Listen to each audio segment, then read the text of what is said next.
So what it allows you to do is perform computations in the encrypted domain or ciphertext space as if they're in the unencrypted world, the plain text world, or as I like to say, the real world. Maybe it's trusted execution environments. Maybe it's homomorphic encryption. Maybe it's a combination of the two, and you throw in SMPC and we've got the right answer. So you've really got to start with the problem, not the technologies, as fun and amazing as they are.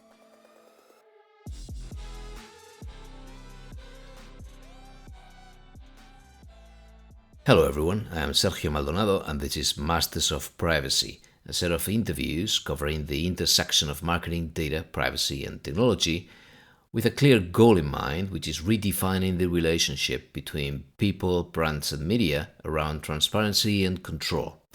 Which is to say, we're aiming for real customer centricity, or if you will, human centricity. We regularly talk to DPOs, CMOs, CDOs and whoever else we find interesting and able to share valuable insights. So we hope you like it. Please do reach out if you have any ideas on future topics or speakers.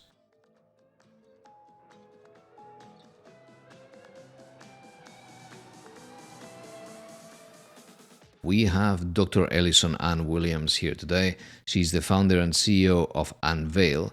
She has previously worked at the NSA and the Johns Hopkins University Applied Physics Lab. She's also accomplished in the fields of distributed computing, algorithms, graph theory, or machine learning, and holds a Ph.D. in mathematics. Dr. Ellison Anne, with Enveil, is a leader in the field of homomorphic encryption and has been for quite some time.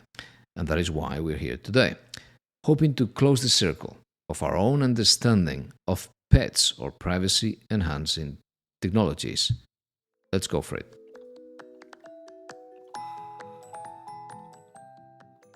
Ellison Anne, thanks for joining me. Pleasure to be here. Homomorphic encryption is not something we've covered like that. We may have listed it when we talk about PETs, about privacy-enhancing technologies, but we haven't covered it yet. So what would be the best definition for it as of today? So homomorphic encryption, first of all, it's not new. It's been around at this point about 40 or so years as a technology. And so what it allows you to do is perform computations in the encrypted domain or ciphertext space as if they're in the unencrypted world, the plain text world, or as I like to say, the real world, where you and I as human beings could actually consume that information.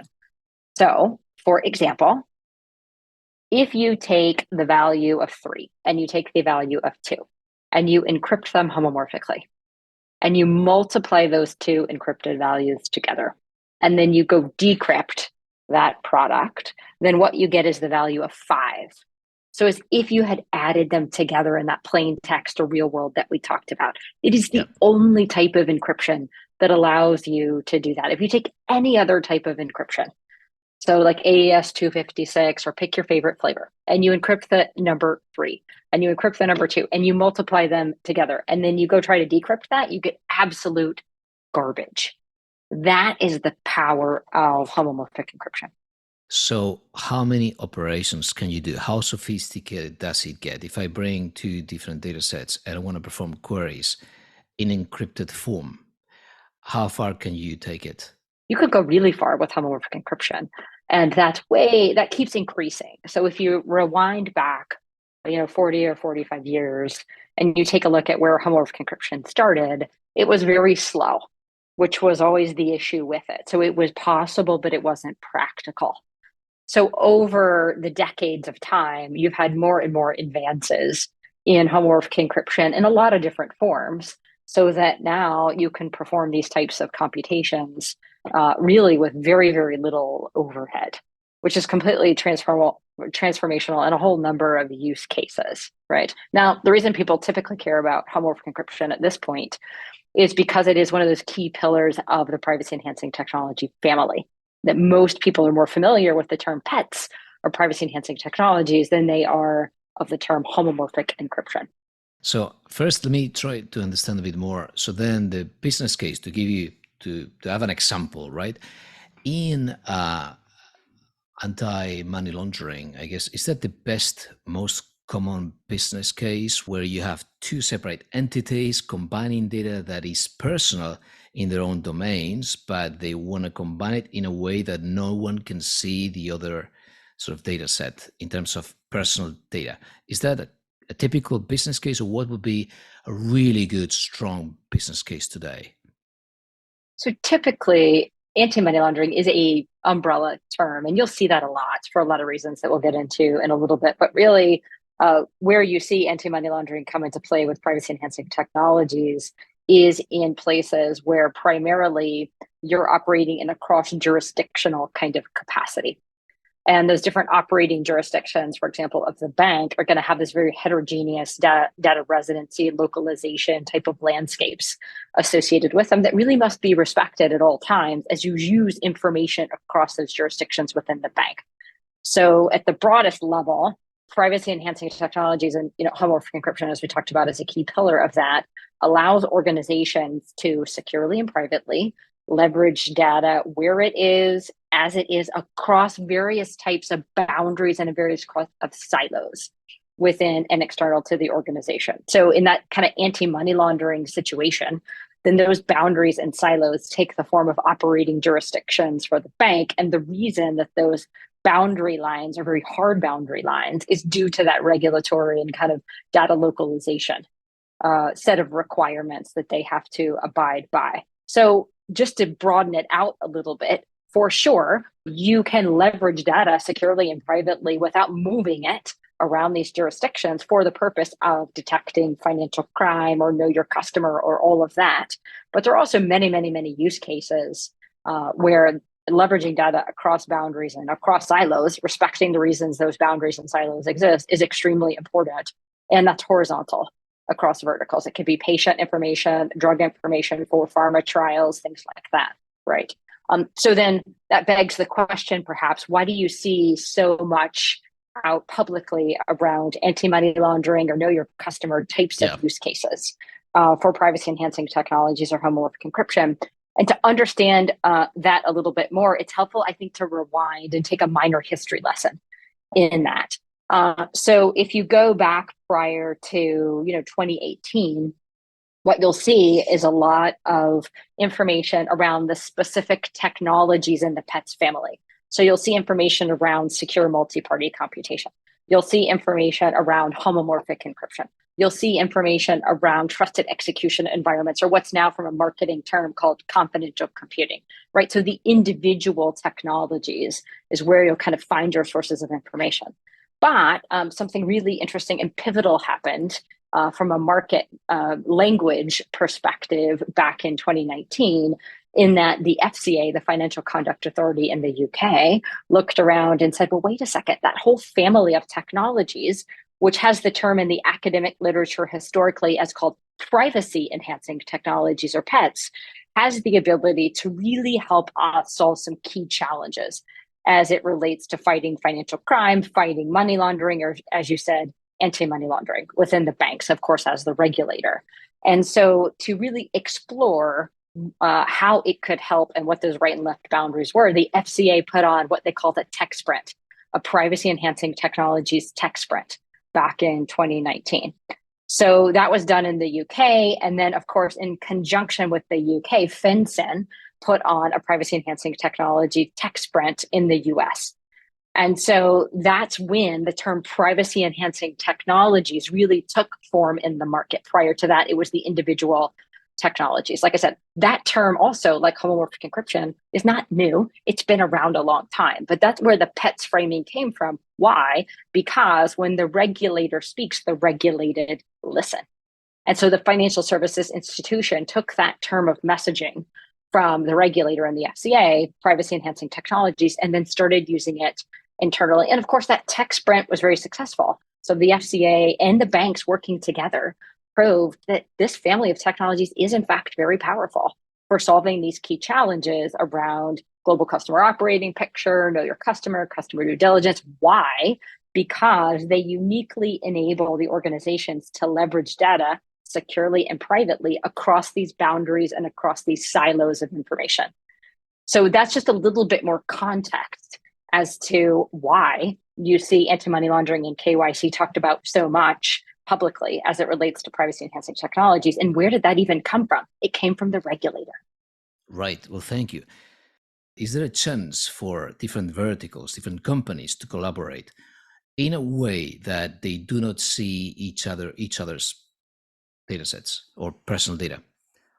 So one of the really powerful things that privacy enhancing technologies uniquely enable is a form of completely decentralized data collaboration, meaning every entity retains positive and auditable control of their own data and can make it available to other entities to securely leverage in their spaces. So if you take even that broad framing and then you apply it to something like the ad tech space, then the entities that are involved in that ecosystem can all keep their own data.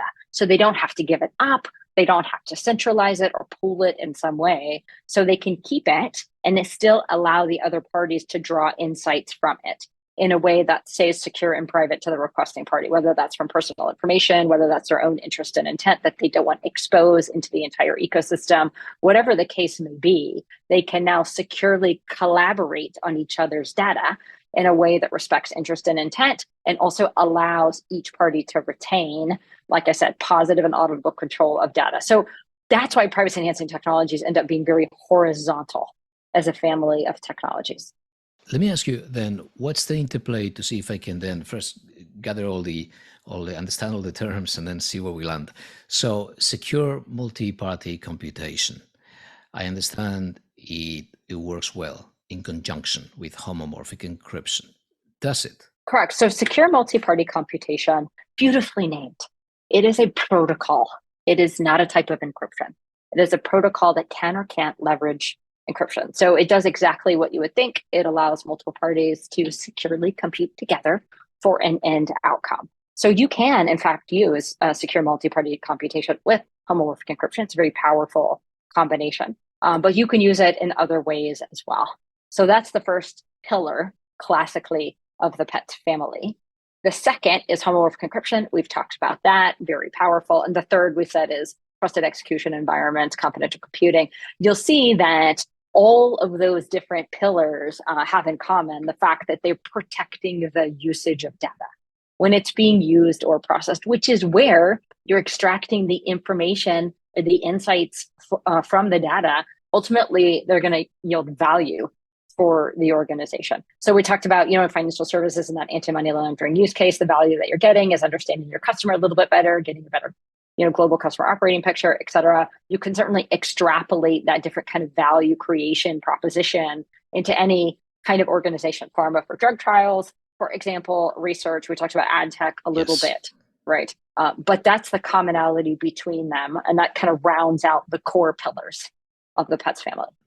More than ad tech, I've been looking at martech in the sense that these technologies act in the role of a processor rather than a controller, meaning that they do whatever we want them to do, so that we define the means and the purposes as brands, advertisers, whatever, as again, the company that has been collecting that data and is processing that data, and they need somebody to help them build some partnerships. Have you seen any business cases where people are getting together to be able to perform queries on joint data sets? Yeah, for sure. That's another form of that secure data, decentralized collaboration that we talked about a little bit before. One of the key things, though, to point out is that whatever instantiation of privacy enhancing technologies that you use and you choose to use, or whatever combination of them, they still have to operate within a governance framework.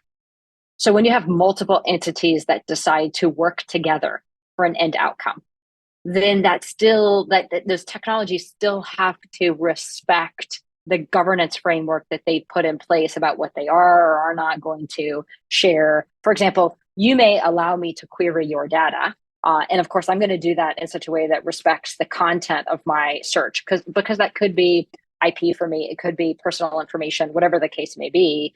But you may say, you can only return fact of. So I can take my encrypted query, I can send it over to you. You're going to allow that to process over some portion of your data that you're going to make available to me. But the stipulation may be you can return a yes, no. You can't return any of the actual data itself. So great, you get that back, and the technology can respect that, and then you can take auxiliary action according to the governance mechanisms that have been put in place. Some people think that somehow privacy enhancing technologies are designed to get around the legality of leveraging, sharing, collaborating with information. That is not the case at all. They're designed to respect it, to give you a way to actually use the data in a way that respects all the kind of legal and governance frameworks that need to be put in place. So that's just true in general. And it can certainly be true. And, ad tech, marketing, pick your favorite vertical, pick your favorite application. The principles hold true. We've got so many constraints with the international data transfers. As you know, they're going to come back. They're going to come back as an issue. Schrems 3 is around the corner. We'll have another sort of wave of data localization trends these days. Everyone is sort of relaxed because we have the data privacy framework between the US and the EU. But that's, again, maybe within 2 years, we've got another fight. And the more we can do without any international data transfers, the better. The problem is always going to be that we need to prove that this data that has been encrypted really counts as anonymized data, because whoever receives it doesn't have the means to bring it back to life. Do you think this is a good sort of future-proof technology in this regard, in the sense that it is not only anonymous today, but one day it will be one of the best ways to keep data anonymized? As it relates to homomorphic encryption, yes. So there are types of homomorphic encryption that are what's called lattice-based encryption. And those types are, in fact, quantum resistant. In fact, NIST has put out in the US guidance to that effect, which is fantastic. Just to kind of go back and pick up a point that you made a little bit earlier around personal data, if we go back to that tech sprint in 2019, when the world kind of started to wake up to this term privacy enhancing technologies for like regulated types of use cases, the ICO that you mentioned was involved in that FCA tech sprint. And one of the pieces of feedback that was very collectively being echoed in the community, meaning the financial services community, was this is really great.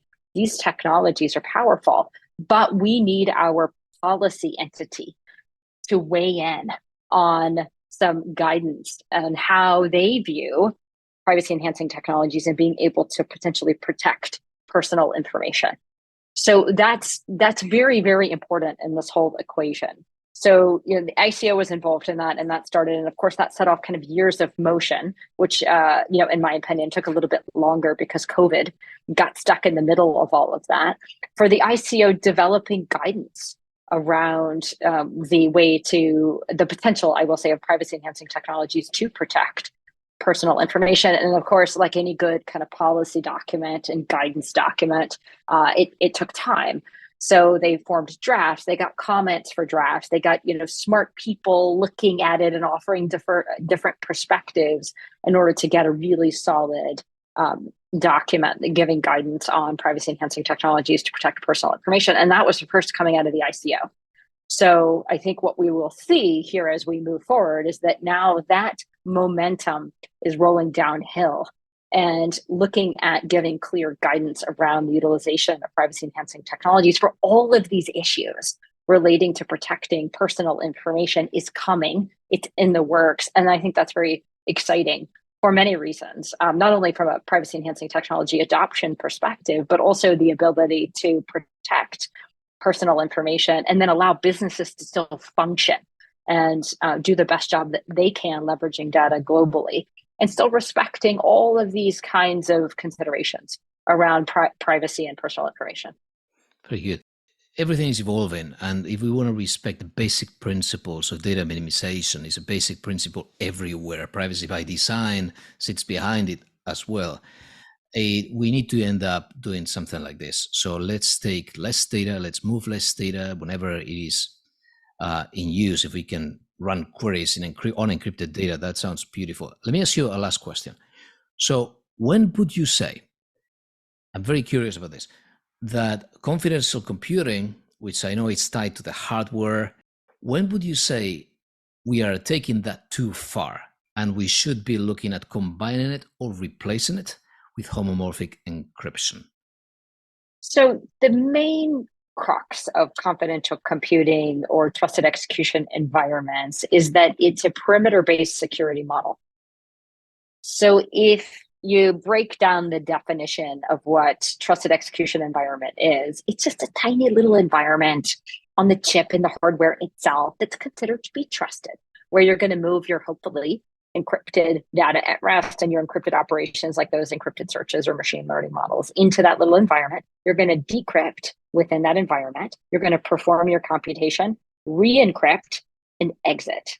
Now, it's very fast because in practice or theory, I should say it's very fast because you're going to perform all of those computations or operations in the unencrypted world, right? In the plain text world. That's great. But so the trade space is the fact that it's the perimeter-based security model. So if you break into the perimeter, then everything is available. Got it. You can just take it. It's free and clear, right? So if you're trying to achieve, what a lot of people talk about as kind of a zero trust architectural philosophy, you want to operate in this kind of perimeterless model, that's a little bit at odds with that. Now, that said, I think it does have a place. So I think all privacy enhancing technologies, there's not one I think that's better than another. I think the wrong way to approach the problem is this is the best privacy enhancing technology and everybody should adopt this because, it's fantastic and everything else stinks. It's not the case at all. They're very complementary. They should be used together. And so when you go and decide which ones to leverage and in what combination, you've got to start with the use case.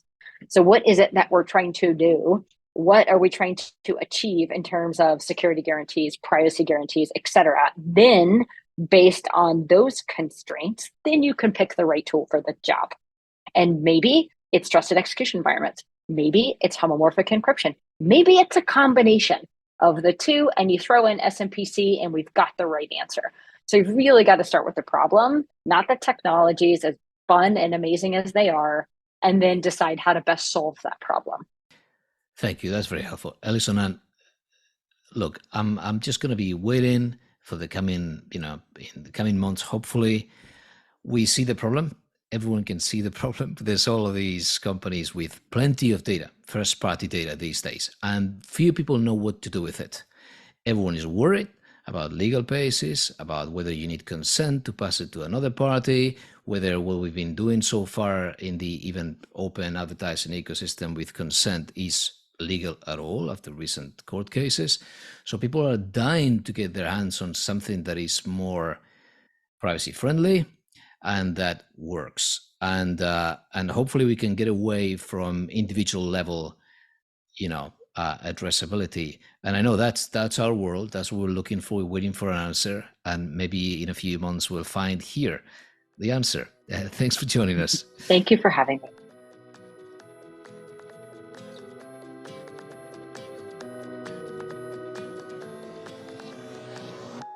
Okay, that's all for today. Please follow the Masters of Privacy channel on LinkedIn if you want to find some interview transcripts, cheat sheets, and other useful resources and surprises every now and then. On top of that, episode notes and other feeds are available on mastersofprivacy.com. Thank you for listening.